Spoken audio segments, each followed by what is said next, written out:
Notas biográficas número 9, titulada Visión de la Tierra Nueva. Esta visión describe sucesos que sucederán al fin de los 1000 años, después de la segunda venida de Cristo.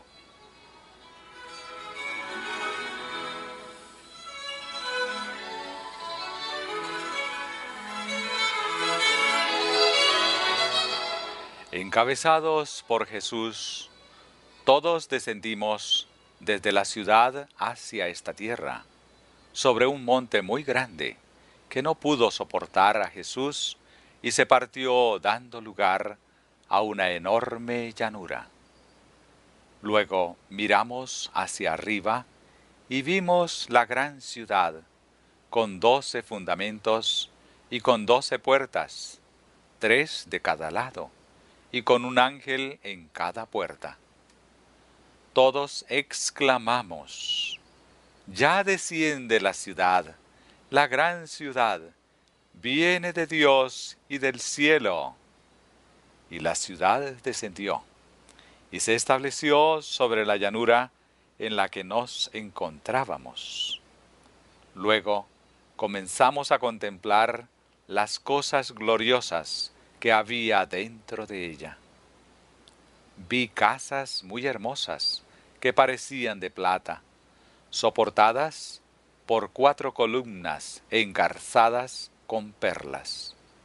Algo muy hermoso a la vista, que debían ser habitadas por los santos y que tenían una repisa de oro.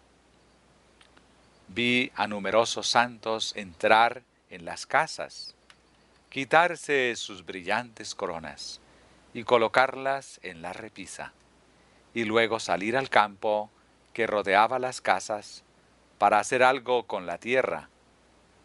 Pero no era nada semejante a lo que hacemos con la tierra aquí. Una luz gloriosa brillaba alrededor de su cabeza y alababan continuamente a Dios.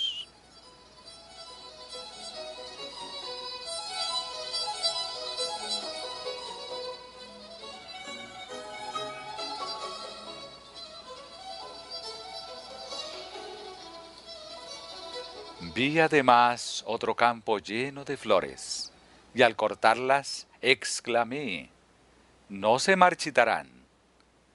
Luego vi un campo de pasto alto, cuya contemplación causaba gran alegría. Era un verde intenso con reflejos plateados y dorados, mientras ondeaba orgullosamente para gloria del Rey Jesús.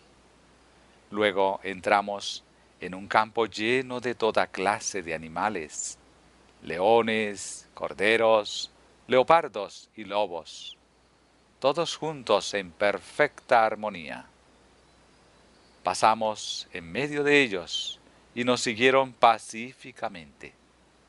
Luego penetramos en un bosque que no era semejante a los bosques que conocemos aquí en la tierra.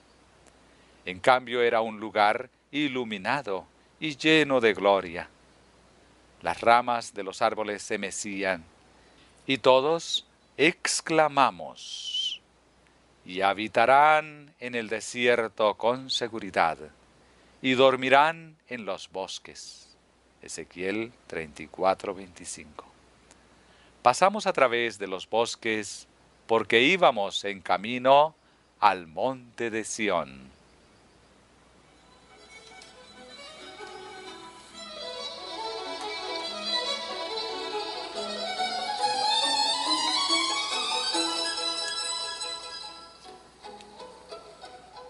Durante nuestro recorrido nos encontramos con un grupo que también contemplaba las glorias del lugar. Noté que sus vestidos tenían una franja roja en el borde. Sus coronas eran brillantes y su ropa era de color blanco puro.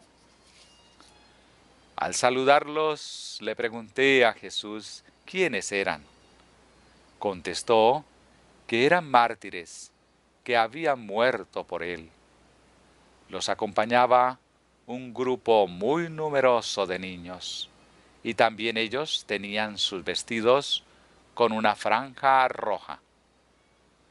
El monte Sión se encontraba justamente frente a nosotros, y en él se alzaba un glorioso templo, y alrededor del monte había otras 7 montañas, cubiertas de rosales y lirios.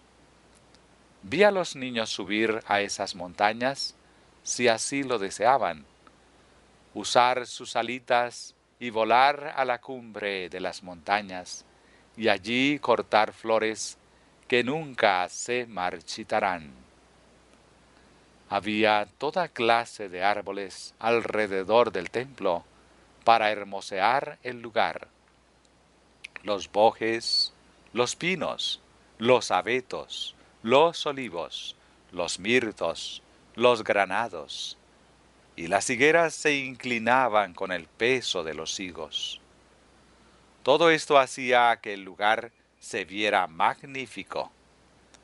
Y cuando estábamos por entrar en el templo, Jesús elevó su hermosa voz y dijo: solamente los 144,000 entran en este lugar. Y todos exclamamos: ¡Aleluya!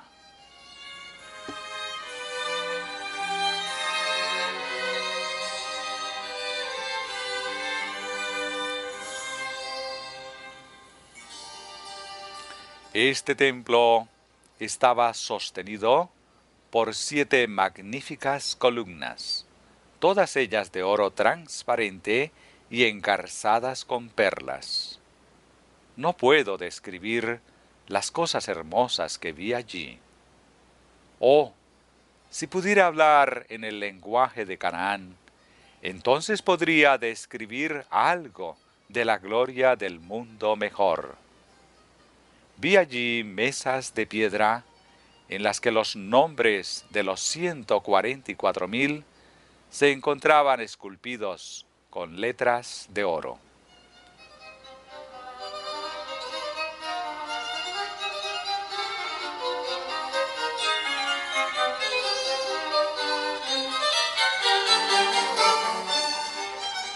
Después de contemplar la gloria del templo, salimos y Jesús nos dejó para ir a la ciudad.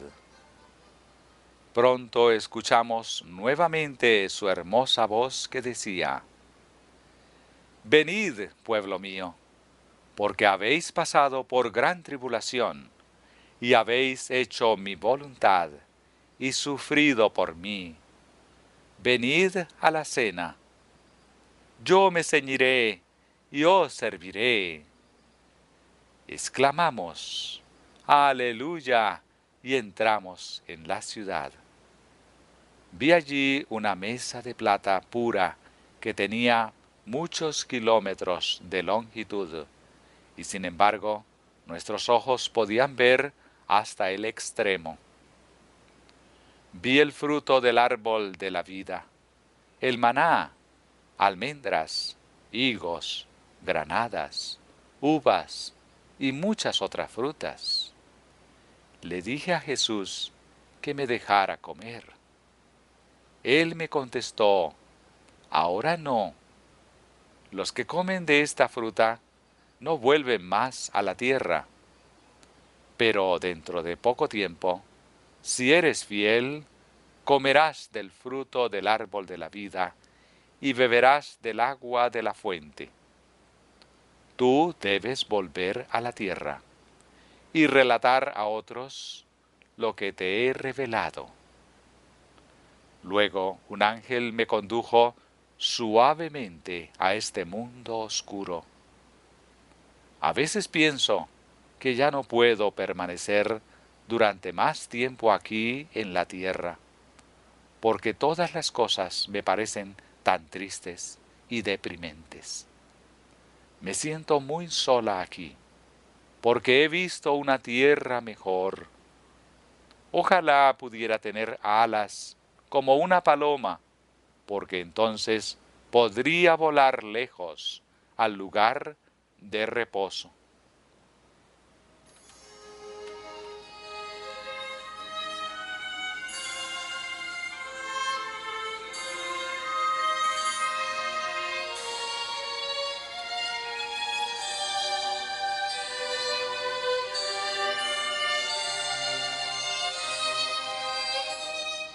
El hermano Heidi, quien se encontraba presente durante esta visión, compuso los siguientes versos, que han sido publicados muchas veces e incluidos en varios himnarios.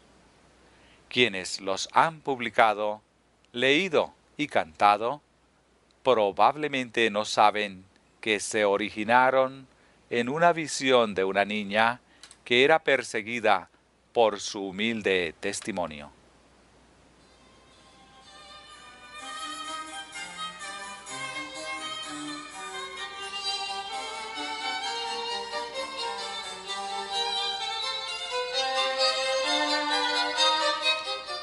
Hemos oído hablar de la tierra santa y radiante.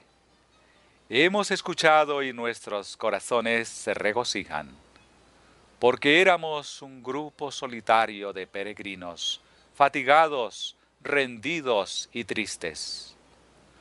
Nos dicen que los santos tienen allí su morada. Ya no hay quienes no tienen hogar, y sabemos que la buena tierra es hermosa, donde corre el límpido río del agua de la vida. Dicen que allí ondean los campos verdes, que nunca serán dañados por la plaga, y que los desiertos florecen con hermosura, y allí crecen las rosas de Sarón.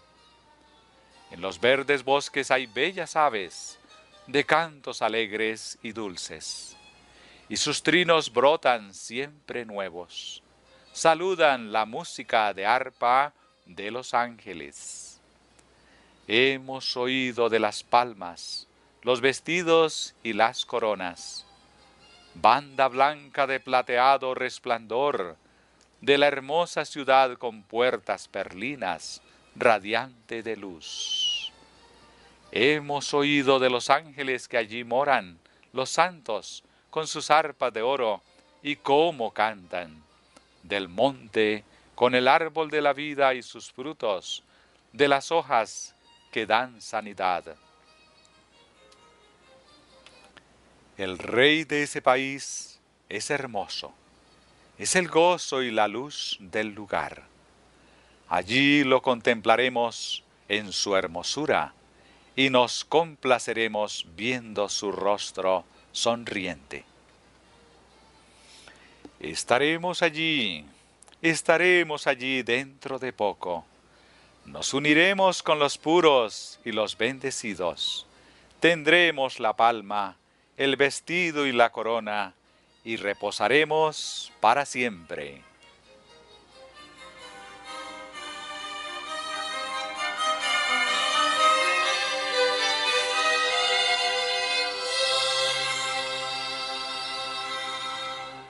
Notas biográficas número 10. Rehusando presentar la reprensión.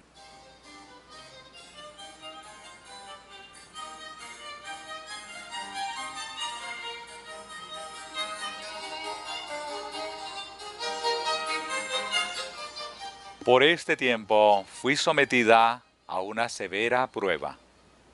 Si el Espíritu de Dios descendía sobre una persona durante una reunión y ésta glorificaba a Dios alabándolo, algunos sostenían que se trataba de mesmerismo. Y si al Señor le placía concederme una visión durante una reunión, algunos afirmaban que era el efecto de la agitación y el mesmerismo. Afligida y desanimada, con frecuencia me retiraba a algún lugar solitario para derramar mi alma delante de aquel que invita a los cansados y cargados a encontrar descanso. Cuando reclamaba las promesas por fe, Jesús me parecía estar muy cercano. La dulce luz del cielo brillaba a mi alrededor y me parecía estar rodeada por los brazos de mi Salvador. Y se me concedía una visión.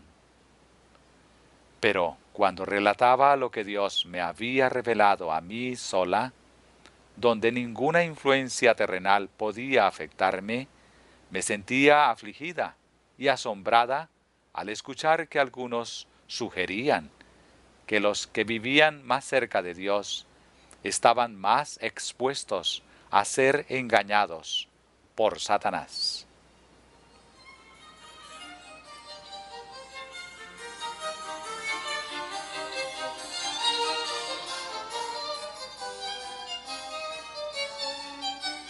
De acuerdo con esta enseñanza, nuestra única seguridad contra el engaño consistía en permanecer distantes de Dios en una condición de pecado. Oh, pensé yo, hemos llegado al punto de que los que honradamente van solos en busca de Dios para rogar por el cumplimiento de sus promesas y para reclamar su salvación, tengan que ser acusados de encontrarse bajo la influencia contaminadora del mesmerismo? ¿Le pedimos pan a nuestro bondadoso Padre Celestial solamente para recibir una piedra o un escorpión? Estas cosas me herían el espíritu y me afligían el alma con profunda angustia que casi bordeaba en la desesperación.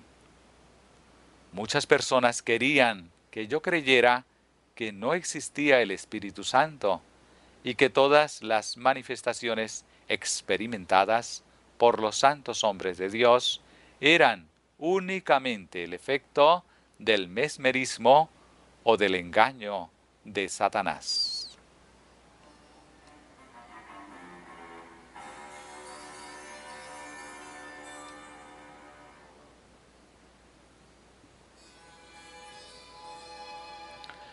Algunos habían torcido mucho ciertos textos de la Escritura al punto de abstenerse completamente de todo trabajo y de rechazar a todos los que no recibían sus ideas acerca de esto y de otros puntos relativos al deber religioso.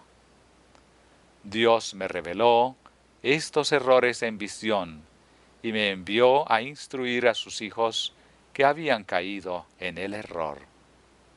Pero muchos de ellos rechazaron completamente el mensaje.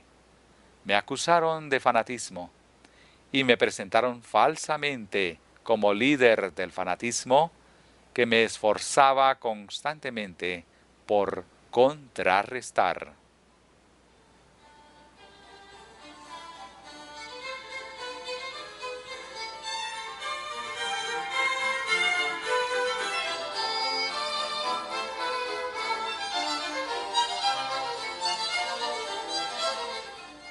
Se fijaron varias fechas para la venida del Señor, las que se presentaron con insistencia a los hermanos.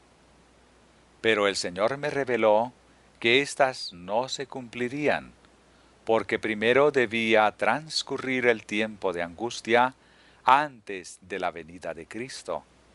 Y me mostró además que cada fecha que se fijaba, sin que se cumpliera, debilitaría la fe del pueblo de Dios.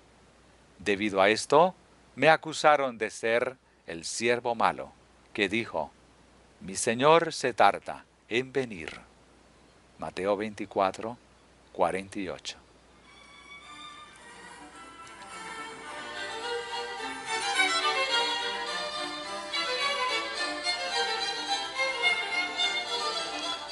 Estas declaraciones referentes a la fijación del tiempo fueron impresas hace unos 30 años, y los libros que las contienen han circulado en todas partes.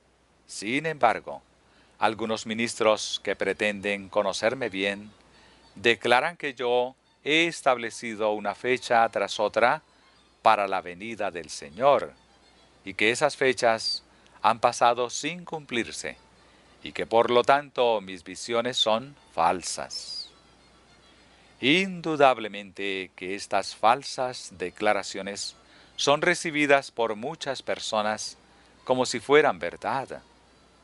Pero nadie que me conoce o que conoce mis trabajos podría honradamente presentar un informe semejante. Este es el testimonio que he dado siempre, desde cuando no se cumplió la fecha en 1844. Una fecha tras otra será fijada por diferentes personas y no se cumplirán. Y la influencia de esta fijación de fechas tenderá a destruir la fe del pueblo de Dios. Si yo hubiera visto una fecha definida en visión y hubiera dado mi testimonio acerca de ello, no hubiera podido escribir y publicar, en vista de este testimonio, que todas las fechas que se establezcan pasarán sin que se cumpla el acontecimiento esperado, porque el tiempo de angustia debe venir antes de la segunda venida de Cristo. Por cierto, que durante los últimos 30 años, es decir, desde la publicación de esta declaración, no me he sentido inclinada a establecer una fecha para la venida de Cristo, con lo cual me hubiera colocado a mí misma bajo la misma condenación que las personas a las que estaba reprochando. Y no recibí visión sino hasta 1845, después de haber pasado la fecha de 1844, cuando esperábamos la venida del Señor, que pasó sin cumplirse. Entonces se me mostró lo que he declarado aquí.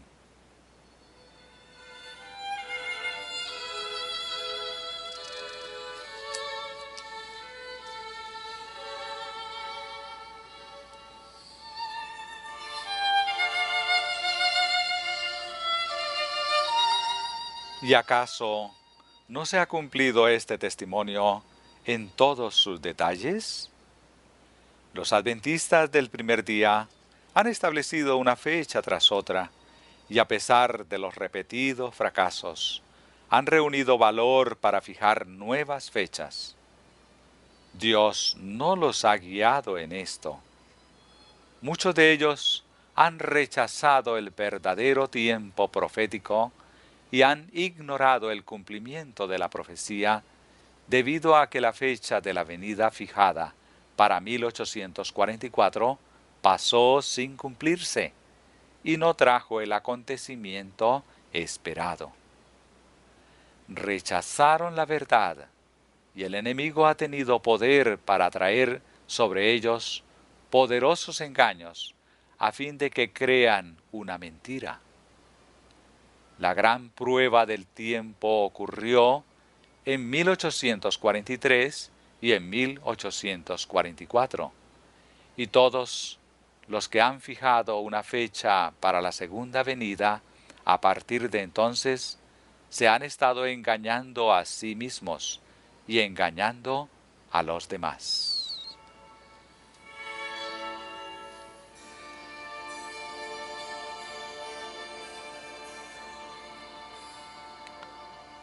Hasta el momento de mi primera visión no podía escribir porque me temblaba la mano y era incapaz de sostener firmemente el lápiz. Mientras me encontraba en visión, un ángel me encargó que escribiera lo que veía. Obedecí y escribí sin dificultad. Mis nervios fueron fortalecidos y mi mano se afirmó.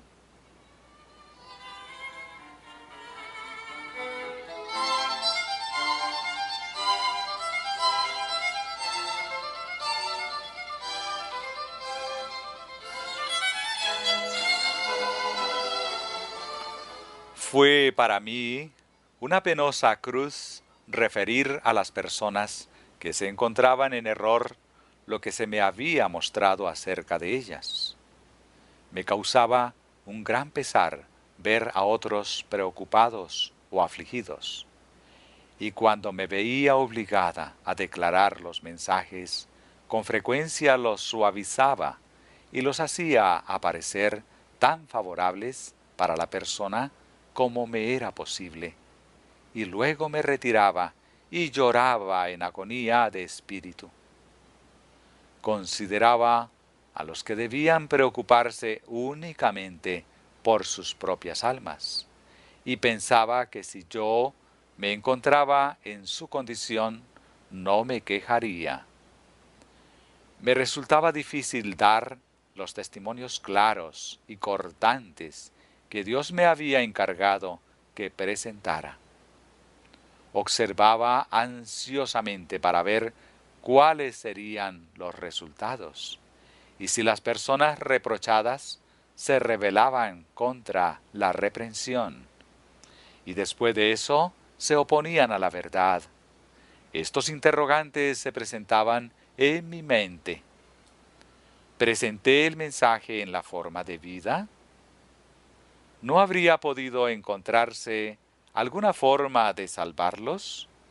Y después de eso, una gran aflicción se apoderaba de mi alma, y con frecuencia pensaba que la muerte sería una mensajera bienvenida, y el sepulcro un dulce lugar de descanso.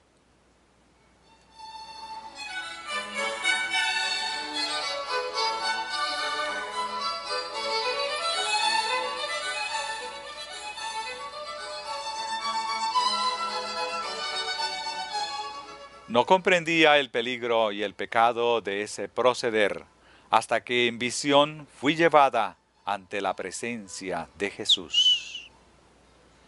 Él me miró con desaprobación y me volvió el rostro. Me resulta imposible describir el terror y la agonía que sentí en ese momento. Caí postrada ante él, pero no pude pronunciar ninguna palabra. Cuánto anhelaba encontrarme a cubierto de esa temible expresión de desaprobación.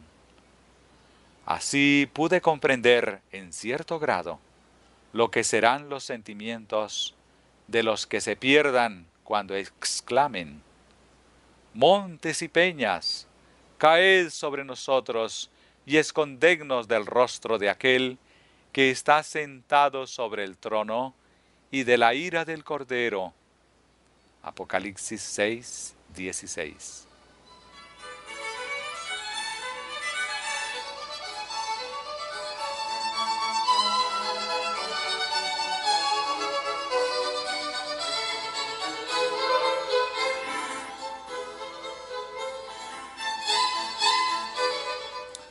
Pronto un ángel me indicó que me levantara, y difícilmente puedo describir lo que vi. Ante mí se encontraba un grupo de personas que tenían el cabello y los vestidos en desorden y rotos, y cuyos rostros eran la imagen misma de la desesperación y el horror. Se aproximaron a mí y frotaron sus vestidos con el mío.